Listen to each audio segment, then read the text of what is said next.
વરસાદને લઈને હવામાન વિભાગે આગાહી કરી છે। હાલ કોઈ ભારે વરસાદની શક્યતા નથી। 7 દિવસ સામાન્ય વરસાદની આગાહી છે।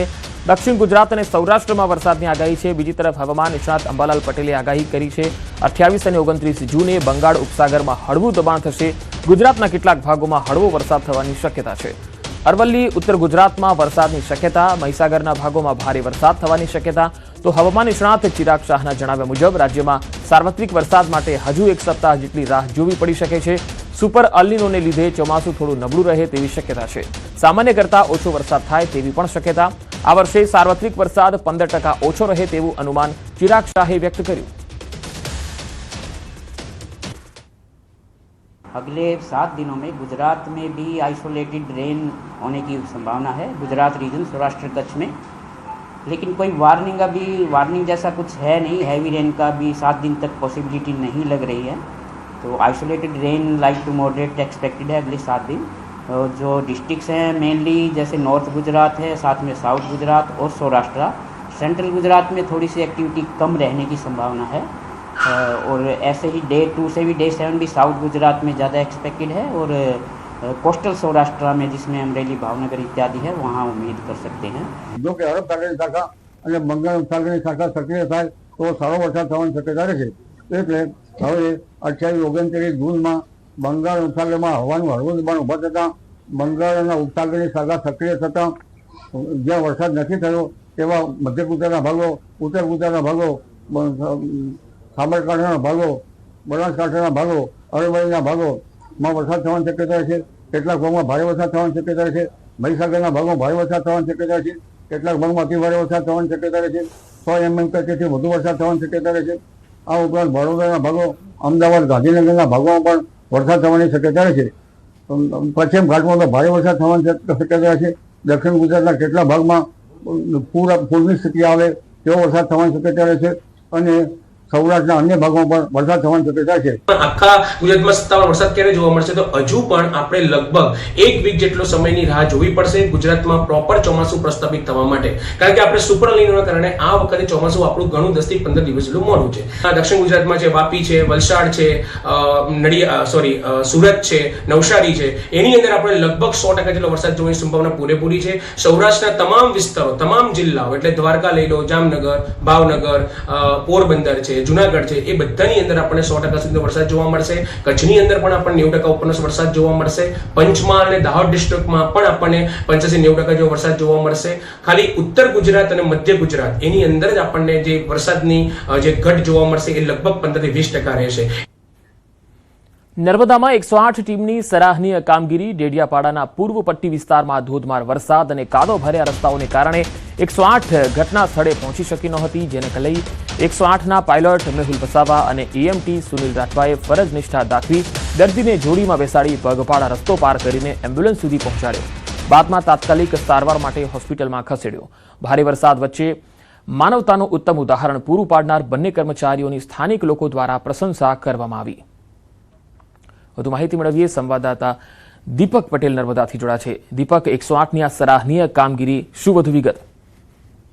બિલકુલ પંકજ, ખાસ વાત કરીએ તો જે નર્મદા જિલ્લાના જંગલ વિસ્તાર એટલે કે ડેડિયાપાડા અને સાગબારામાં છેલ્લા 3 થી 4 દિવસથી જે ધોધમાર વરસાદ પડી રહ્યો છે, જેને લઈ અનેક નદી નાળાઓ છલકાઈ ઉઠ્યા છે। પરંતુ આ એક સામે વિડીયો આવ્યો છે કે જે 108ના જે ટીમ છે, ટીમની સરાહનીય કામગીરી સામે આવી છે। જંગલ વિસ્તારના પૂર્વ પટ્ટીમાં જે ધોધમાર વરસાદ વચ્ચે ગઈકાલે જે એક યુવાન જે બીમાર પડ્યો હતો, જેને અન્ય જગ્યાએ ખસેડવા માટે 108 પહોંચી હતી, પરંતુ રસ્તાઓ પર કાદવ કીચડ અને જે પથ્થર પડી ચૂક્યા હતા, જેને લઈ મોટી મુશ્કેલીઓ પડી હતી। પરંતુ 108ના જે 2 યુવાનો છે, એ યુવાનોએ તાત્કાલિક જ આ જે ઇમરજન્સી સેવાને લઈ અને પથ્થર હટાવીને જાતે જોડી બનાવી અને 108 જ્યાં સુધી પહોંચી ત્યાં સુધી એ યુવાનને લઈ અને આજે સારવાર માટે અન્ય જગ્યાએ ખસેડ્યા છે। કહી શકાય કે જે 108ની કામગીરી છે એ ઇમરજન્સી માટે હોય છે અને ઇમરજન્સીની કાર્યરત જે વાત છે એ ખરેખર આજે નર્મદા જિલ્લા માટે એક અનોખું ઉદાહરણ સાબિત કરી છે કે જે જંગલ વિસ્તાર છે જ્યાં 108 પણ ના જઈ શકતી હોય ત્યાં આ 2 યુવાનોએ 108 લઈ અને પોતાની જે દર્દી છે, દર્દીને સારવાર અર્થે જે એમનો પોતાનો જે જીવ બચાવવા માટે જે કામગીરી કરી છે એ ખરેખર સરાહનીય છે। જી પંકજ। જી દીપક, આભાર માહિતી આપવા માટે। અમદાવાદમાં નેતાઓનો રોડ સાઇડ ફૂડનો અંદાજ ચર્ચામાં. અમદાવાદના મેયર હિતેશ બારોટે પાણીપુરીનો સ્વાદ ચાખ્યો તો એલિસ બ્રિજ અને દરિયાપુરના ધારાસભ્યએ પણ પાણીપુરીની મજા માણી. નેતાઓના પાણીપુરીના વિડીયો સોશિયલ મીડિયા પર વાયરલ થઈ રહ્યા છે. લોકો વચ્ચે સહજ અંદાજમાં પાણીપુરીનો લુફ્ત ઉઠાવતા જોવા મળ્યા નેતાઓ. તો નેતાઓ પાણીપુરી ખાતા હોય એવા દ્રશ્યો ખૂબ ઓછા જોવા મળતા હોય છે. અમદાવાદમાં નેતાઓ રોડ સાઇડ પર આવેલી પાણીપુરીની એક લારી પર જોવા મળ્યા, જ્યાં અમદાવાદના મેયર હિતેશ બારોટે પાણીપુરીનો સ્વાદ ચાખ્યો તો તેમની સાથે એલિસ બ્રિજ અને દરિયાપુરના ધારાસભ્ય પણ જોડાયા અને તેમણે પણ પાણીપુરી ખાધી હતી. કતારમાં પેટ્રોલિયમ કંપનીમાં બ્લાસ્ટનો મામલો. બ્લાસ્ટમાં મૃત્યુ પામેલ સનીનો મૃતદેહ મળી આવ્યો. સનીના ભાઈ દ્વારા મૃતદેહની ઓળખ કરાઈ. ભારતીય એમ્બેસી દ્વારા સંપર્ક કરી મૃતદેહને સુરત લવાયો. સનીના નિવાસસ્થાન ખાતે મૃતદેહને લાવવામાં આવ્યો. પરિવારજનોમાં શોકનો માહોલ જોવા મળ્યો. કતાર ખાતે પેટ્રોલિયમ કંપનીમાં બ્લાસ્ટ બાદ સુરતના ભીમપોર વિસ્તારના યુવાનનો મૃતદેહ ગુમ થયો હતો. જોકે ન્યૂઝ 18 ગુજરાતીએ જે અહેવાલ પ્રસારિત કર્યો હતો, અહેવાલને બાદ સરકારમાં મદદની ગુહાર લગાવવામાં આવી હતી અને ન્યૂઝ 18 ગુજરાતીએ પોતાની સામાજિક જવાબદારી નિભાવી હતી. ત્યારે હવે 6 દિવસ બાદ સનીનો મૃતદેહ તેના વતન, તેના ઘરે પહોંચ્યો છે, જેને લઈને યુવાન છોકરો હોવાને લઈને ગામના લોકો મોટી સંખ્યામાં પહોંચ્યા છે. જોકે કહી શકાય કે ભારત સરકાર અને સુરત અને ગુજરાત સરકારની મદદથી યુવાનનો મૃતદેહ પહોંચ્યો છે. ત્યારે તેનું ગામ હિપકે ચડ્યું છે, કારણ કે પરિવારમાં 2 દીકરા હતા. મોટો દીકરો રવિ પણ ત્યાં હતો, એટલે કે મોટો દીકરા સાથે નાના દીકરા સનીની મૃતદેહ પહોંચતા જ આખું ગામ એકત્ર થયું છે અને કહી શકાય કે થોડી જ વારમાં અહીંયાથી તેની અંતિમ યાત્રા કાઢવામાં આવશે. જો કે યુવાન પરિવારનો કમાઉ દીકરો હતો અને જે પ્રકારની આખી ઘટના હતી, સરકાર અને કહી શકાય એમ્બેસીની મદદથી સનીનો મૃતદેહ જ્યારે પહોંચ્યો છે ત્યારે ગામના લોકો એકત્ર થયા છે. ગામ આખું હિપકે ચડેલું જોવા મળી રહ્યું છે. કેમેરામેન જીગર ગુગલ સાથે કીર્તેશ પટેલ, ન્યૂઝ 18 ગુજરાતી, સુરત. અમદાવાદમાં માતા પિતા માટે ચેતવણીરૂપ કિસ્સો. બંધ રૂમમાં ફસાઈ 1.5 વર્ષની બાળકી. માતા રસોડામાં કામ કરતી હતી ત્યારે બાળકી રમતા રમતા રૂમમાં ફસાઈ ગઈ. 1.5 વર્ષની બાળકીએ અંદરથી સ્ટોપર મારી દેતા દરવાજો બંધ થઈ ગયો. માતાએ તાત્કાલિક ફાયર વિભાગનો સંપર્ક કર્યો. ગણતરીની મિનિટોમાં ફાયર વિભાગની ટીમે રેસ્ક્યુ કર્યું. હાથીજણના પંડિત દીનદયાલ 3 પીએમ આવાસ યોજનાની આ ઘટના છે, જેમાં એક રૂમમાં 1.5 વર્ષની બાળકી ફસાઈ ગઈ હતી.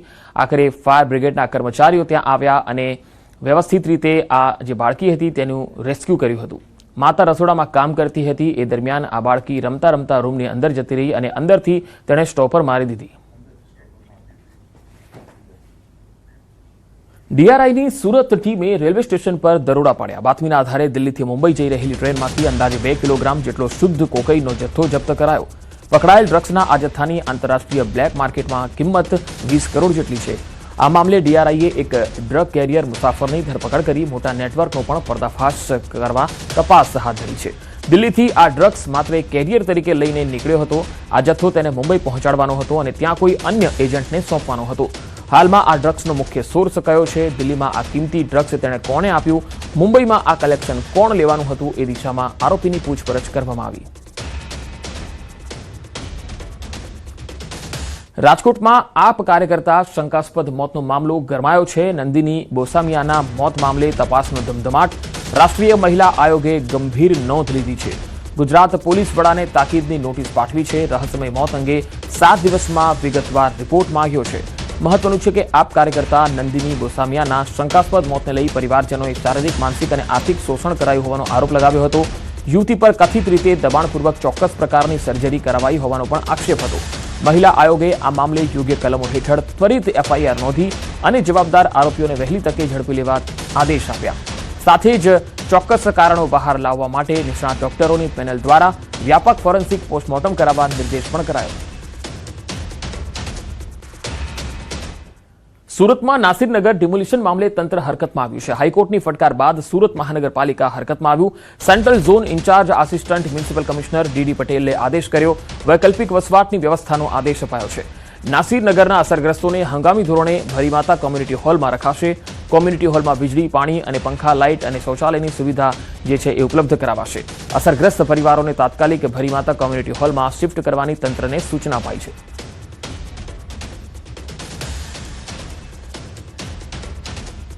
રાજકોટના જંગલેશ્વર વિસ્તારમાં થયેલા ડિમોલિશન દરમિયાન પાણી અને મંડપના ખર્ચને લઈને વિવાદ સામે આવ્યો. આ મામલે ઉમિયાજી મંડપના સંચાલક શૈલેષ ઉર્ફે પિન્ટુ દેસાઈએ સ્પષ્ટતા કરતા કહ્યું, વર્ષ 2023માં મળેલ રેટ કોન્ટ્રાક્ટ મુજબ મિનરલ વોટરની એક બોટલનો દર 8 રૂપિયા નક્કી કરાયો હતો. તેમણે એ દર પ્રમાણે જેટલી બોટલો પૂરી પાડી હતી તેના આધારે બિલ રજૂ કર્યું. તેમણે વધુમાં કહ્યું કે તેમનો કોન્ટ્રાક્ટ ઓગસ્ટ 2025માં પૂરો થઈ ગયો હતો, છતાં નવો કોન્ટ્રાક્ટ ફાળવાય નહીં ત્યાં સુધી અગાઉની એજન્સી તરીકે કામ કરવાની જવાબદારી તેમની જ રહેતી હતી. ડિમોલિશન સમયે કોન્ટ્રાક્ટનું રિન્યુઅલ થયું ન હતું અને નવી એજન્સીને પણ કામ સોંપાયું ન હતું. હવે નવા કોન્ટ્રાક્ટમાં મિનરલ વોટરની બોટલનો દર 4.5 નક્કી કરાયો છે અને એ પ્રમાણે સપ્લાય થશે. સાહેબ, જે વિવાદ થયો છે જે સવારથી મને જોઉં છું ન્યૂઝમાં એ પ્રમાણે છે 100%, પણ જે અમારા બિલ બનેલા છે પાણીના 12 લાખ સમથિંગના મંડપના, તે બિલ હકીકતના છે. તેમાં કોઈ જાતનો ગોલમાલ કે કોઈ જાતનું અંદર શોષણવાળું કે કોઈ વસ્તુ એવું થયું નથી કે જે અમે ઓવર કર્યું હોય કોઈ જાતની વસ્તુ. રાજકોટ જિલ્લાના ઐતિહાસિક જેતલસર જંકશન ખાતેથી રેલવે લોબી અને 72 જેટલા કર્મચારીઓને અન્યત્ર ખસેડવાના નિર્ણય સામેનો વિવાદ વધુ ઘેરો બન્યો છે. લોબી શિફ્ટ કરવાના રેલવે તંત્રના નિર્ણયનો ગામજનો દ્વારા ઉગ્ર વિરોધ થઈ રહ્યો છે.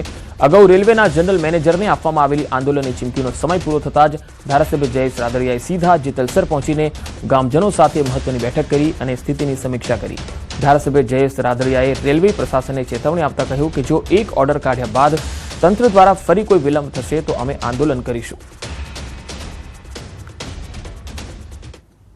બુધવાર સુધીમાં કે ગુરુવાર કદાચ થાય, આપણે વાટાઘાટો ચાલે છે, કદાચ બુધવાર થતો હોય, ગુરુવાર થાય, કદાચ 1-2 દિવસનો સમય જો તો આપશું. પણ પછી આજે ઓર્ડર કરીને હવે પાછું 15 દિવસ કે 1 મહિનો સામુનો જો નહીં થાય તો પાછું બુધ ગુરુવારથી કીધું કે મેં જે એલાન આપ્યું હતું એની ઉપર હું અડગ જ છું. જંકશનની લોબી પરત લેવા માટે આંદોલન ધારાસભ્ય તરીકે હું જ કરીશ. ગામ લોકોને પણ કીધું છું કે તમારે નથી કરવાનું, તમારે મારા સપોર્ટ બારો છે કે મેં જે એક રણસિંગુ ફૂંક્યું અહીંયા મેં કોઈ દિવસ પીછેહટ કરી નથી. પોરબંદર મહાનગરપાલિકાની કામગીરીથી લોકોમાં રોષ છે. આ એટલા માટે કહેવું પડે કેમ કે ચોમાસું શરૂ થવાના દિવસોમાં જ અંદાજે 10.50 કરોડના ખર્ચે રોડ રિસરફેસિંગની કામગીરી શરૂ કરવામાં આવતા શહેરમાં ચર્ચા જાગી છે. આ કામગીરીને કારણે અનેક વિસ્તારો પાણીમાં ડૂબે એવી ભીતિ છે અને સાથે સામાન્ય રીતે વરસાદમાં ડામરના રસ્તાઓને નુકસાન થવાની શક્યતા રહેતી હોવાથી આ સમયગાળામાં કામ શરૂ કરવાનો નિર્ણય સામે સવાલ ઉઠી રહ્યો છે. વોર્ડ નંબર 2 સિવાય શહેરના અન્ય વોર્ડોમાં રોડનું કામ ચાલી રહ્યું છે. સ્થાનિકોના આક્ષેપ પ્રમાણે નવા રોડ પહેલા જૂનો ડામરનો લેયર દૂર કરવાની પ્રક્રિયા અપનાવવામાં આવી રહી નથી. સીધો જ નવો ડામર પાથરવામાં આવી રહ્યો છે, જેના કારણે રોડની ઊંચાઈ વધી રહી છે. ઘરો અને દુકાનો નીચાણમાં આવી રહ્યા છે. સ્થાનિકોમાં એવી ચિંતા છે કે ચોમાસા દરમિયાન વરસાદી પાણી ઘરો અને દુકાનોમાં ઘૂસી શકે છે, જેના કારણે નુકસાનની શક્યતા છે. દુકાનથી લેવલ સિટીમાં વાત કરું છું ઊંચું થઈ ગયું એટલે પાણીનો નિકાસ હોય છે. છાયાનું કામ પાણીનું છે, ગામનો નિકાસનો અત્યારે રસ્તો ગોઠવી લીધો. આ સિટીમાં થવાનું છે, 8% સિટીમાં થવાનું છે. ચોમાસા ઉપર બધાને ઘરમાં પાણી આવી જવાનું છે. રાજીનો જે કંઈ હતું ને એ પોરબંદર સિટીમાં આવી જવાનું છે. આ થવાનું છે. પાણીનો નિકાલનો રસ્તો હતો, ઘરમાંથી પાણી નીકળે તો એ પછી ઘરમાં આવવાનું છે. એટલે રસ્તો એટલા ઊંચા થઈ ગયા કે કોઈ એનો નિકાલનો કોઈ રસ્તો નથી. તો બીજી તરફ મનપા અધિકારીઓ કામગીરી નિયમ પ્રમાણે થઈ રહી હોવાનું જણાવે છે. સ્થળ પરની સ્થિતિને લઈને લોકોમાં અસંતોષ છે. સ્થાનિકો દ્વારા એવો પણ આરોપ છે કે ચોમાસામાં રસ્તાઓને નુકસાન થયા બાદ ફરી નવા ટેન્ડર બહાર પાડવાની સ્થિતિ સર્જાઈ શકે છે, જેનાથી સરકારી નાણાંનો પણ વ્યય થઈ રહ્યો છે. હવે આ સમગ્ર મામલે મહાનગરપાલિકા લોકોની ચિંતાઓને ધ્યાનમાં લે છે કે કેમ એ જોવું રહ્યું. ચોમાસું ચાલુ થશે એટલે કોઈ પણ પ્રકારનું ડામર કામ નહીં કરવામાં આવે. છતાં જે ડામરની સરફેસ કરવામાં આવે છે એની ઉપર આપણે ડામર સ્પ્રે કરી અને એને સીલ કરીએ છીએ. આવી રીતે સીલ કરવાથી એમાં જે પાણી અંદર જતું હોય અટકે છે અને જે રસ્તાની જે છે ક્વોલિટી સુધરે છે. એટલે આપણે દરેક જગ્યાએ અત્યારે આ જે સ્પ્રે કરવાની કામગીરી પણ ચાલુ છે. વિશ્વ ડ્રગ્સ ડે નિમિત્તે સુરતમાં અનોખો નશામુક્તિ કાર્યક્રમ યોજાયો. આ કાર્યક્રમમાં શક્તિશાળી ખેલાડી રાકેશ સૈનીએ દાંતના બળે એકસાથે 8 કાર અંદાજે 100 મીટર સુધી ખેંચી વિશ્વ વિક્રમનો દાવો કર્યો. આ સિદ્ધિ માટે હવે ગિનીઝ વર્લ્ડ રેકોર્ડમાં અરજી કરાશે. ઉધના મગદલા રોડ પર યુથ નેશને આ કાર્યક્રમનું આયોજન કર્યું હતું. કાર્યક્રમમાં ઝુંબા, મ્યુઝિકલ બેન્ડ અને ફિટનેસ પ્રવૃત્તિઓ સાથે નશામુક્તિનો સંદેશ અપાયો. મોટી સંખ્યામાં યુવાનો અને નાગરિકોએ ભાગ લઈ નશામુક્ત સમાજ માટે સંકલ્પ લીધો.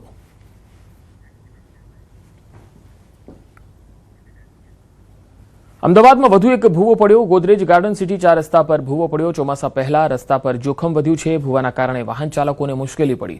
પીક અવર્સમાં ટ્રાફિક જામ થવાની સંભાવના છે. રિસર્ફેસિંગના ન થવાના કારણે આગામી દિવસોમાં સ્થિતિ વધારે ગંભીર બનવાની સ્થિતિ છે. આ તસવીરો તમે જોઈ શકો છો કે ભૂવો પડે છે ત્યારે કેવી સ્થિતિ વાહન ચાલકોને સર્જાતી હોય છે. ગોદરેજ ગાર્ડન સિટી 4 રસ્તા પર ભૂવો પડ્યો. ચોમાસું આવશે તો ટ્રાફિક પણ થશે અને પ્લસ જે પાણીનું જે છે એને કારણે બી લોકોને બહુ તકલીફ પડશે. ગાડી સ્લીપ થવાના બી ચાન્સીસ રહેશે. ભય તો બધાને લાગે જ છે. અત્યારે છોકરાઓ અહીંયા સ્કૂલ પણ છે, બધું વૃદ્ધાવસ્થામાં અમુક લોકો વોક કરવા પણ નીકળતા હોય છે. અમદાવાદ શહેરની અંદર ચોમાસા પહેલા વારંવાર ભૂવા પડવાની ઘટના બની રહી છે. વધુ એક ભૂવો અમદાવાદ વિસ્તારની અંદર ગોદરેજ ગાર્ડન સિટી પાસે પડ્યો છે. તેને કારણે લોકો છે તે આપ જોઈ રહ્યા છો કે મોટી સંખ્યાની અંદર જ્યારે અહીંથી પસાર થતા હોય ત્યારે પરેશાનીનો ભોગ બની રહ્યા છે. જે પ્રકારે રસ્તો આખો બ્લોક કરી દીધો છે અને સવાલ એ થઈ રહ્યો છે કે આ ભૂવાનું કામ હવે ક્યારે થશે, કારણ કે જે પ્રકારે રસ્તો બ્લોક થઈ ગયો છે તેને કારણે ટ્રાફિક હોય અને સાંજના સમયે સૌથી વધારે પિકઅપ અવર્સમાં તકલીફ પડતી હોય છે. આ પ્રકારે ખોદકામ કરી નાખવામાં આવ્યું છે અને ભૂવા પડ્યા બાદ જે પ્રકારનું ખોદકામ કર્યું છે, બેરિકેડ તો મારી દેવામાં આવ્યા છે, પરંતુ સવાલ એ ઊભો થઈ રહ્યો કે ચોમાસા પહેલાં ખાસ કરીને જે અધૂરા કામ છે તે અધૂરા કામ જ્યારે પૂર્ણ નથી થઈ રહ્યા ત્યારે આ પ્રકારના ખોદકામ અને ભૂવાને કારણે લોકોને ક્યારે શાંતિ મળશે. ચોમાસાનો સમય છે અને તે પહેલાં આ પ્રકારની પરિસ્થિતિને લઈને અનેક સવાલો ઊભા થઈ રહ્યા છે. ત્યારે વધુ એક સવાલ એ ઊભો થઈ રહ્યો છે કે જે ભૂવાનું કામ છે, જે અધૂરા કામ છે, તે અધૂરા કામ આખરે તંત્ર ક્યારે પૂરા કરશે. દીપિકા કુમાર, ન્યૂઝ 18 ગુજરાતી, અમદાવાદ. તો ગોદરેજ ગાર્ડન સિટી પરનો આ ભૂવો વાહન ચાલકોને મુશ્કેલી આપી રહ્યો છે. ચોમાસા પહેલા રસ્તા પર જોખમ વધી રહ્યા છે. માત્ર એક રસ્તો નહીં, અમદાવાદમાં તમે અનેક ઠેકાણે આવા બેરિકેડ લગાવેલા જોયા હશે. બોપલમાં પણ તમે જશો તો ત્યાં પણ જોગણી માતાના મંદિરથી નોર્થ બોપલ ફાટકવાળો રસ્તો છે, ત્યાં પણ આવા 2 કે 3 બેરિકેડ લગાવેલા છે. જ્યાં પણ આવા જવાનો રસ્તો છે બાધિત થયેલો છે. તો આવા પ્રકારના ભૂવાઓ વાહન ચાલકોને મુશ્કેલી પેદા કરે છે. છોટાઉદેપુર જિલ્લાના ડુંગરાળ અને અંતરિયાળ વિસ્તારોમાં પીવાના પાણીની સમસ્યા છે. સરકાર દ્વારા આશરે 72 કરોડ રૂપિયાના ખર્ચે અમલમાં મુકાયેલ પાણી પુરવઠા યોજના આજે પણ અનેક ગામોમાં અધૂરી છે. નસવાડી તાલુકાના 72 અને કવાંટ તાલુકાના 2 ગામોને આવરી લેતી આ યોજના 2020માં શરૂ થઈ હતી અને 2022માં પૂર્ણ થવાની હતી, પરંતુ સમય મર્યાદા પૂર્ણ થયા બાદ પણ માત્ર 50 ગામોમાં જ પાણી પહોંચ્યું છે. નાલંદા સહિતના અનેક ગામોમાં લોકો આજે પણ પીવાના પાણી માટે વલખા મારે છે. ગામમાં બોરવેલ સુકાઈ ગયા છે, જ્યારે સરકારી શાળામાં વિદ્યાર્થીઓને બહારથી પાણી લાવવું પડે છે. ગામજનોનો આરોપ છે કે કરોડોના ખર્ચે ટાંકી અને અન્ય માળખાકીય સુવિધાઓ ઊભી કરાઈ છે, છતાં આજ દિન સુધી પાણીનો એક ટીપોય મળ્યું નથી. જવાબદાર અધિકારીઓએ કેમેરા સામે કંઈ જ કહેવાનો ઇનકાર કર્યો, જેથી લોકોમાં પણ રોષ છે. પણ અહીંયા અમારે એક બોરની સુવિધા છે, નથી એવું નથી, પણ એમાં પાણી તો નથી. પાણી અત્યારે મને બધાને પીવા પૂરતું કદાચ થોડું થાય, પણ અમારે જે કપડાં ધોવા હોય, પછી ઢોર ઢાકને પાણી પાવું હોય તો અમારે બહુ મોટી મુસીબત છે. અને અમારી શાળામાં પાણીની સમસ્યા છે, તો પાણીની વ્યવસ્થા કરી આપવામાં આવે તો અમારા બાળકોને પાણી પીવાની ને એવી સારી સુવિધા મળી રહે એમ. હવે કુપા યોજનાનું ટાંકી પણ છે, સંપ પણ છે અને લાઈનો પણ ડાબી છે, પણ પાણી આવતું નથી. ચાલુ થવું જોઈએ કુપા યોજનાનું પાણી. ખરેખર અમે જોયું ત્યારે સરકારે 72 કરોડ રૂપિયાની કુપા યોજના બનાવી અને 72 ગામ માટે પાણીની સુવિધા આપવા માટે એ લોકોએ કીધું, પણ અહીંયા તો ખરેખર અમે જોયું ગામડે ગામડે લોકોએ સંપ બનાવેલા છે અને ત્યાંથી પાણીની અંદર એ લોકો ટાંકાની અંદર એ પાણી છોડે છે. તો ગામના અનેક બોરવેલ સુકાઈ ગયા છે.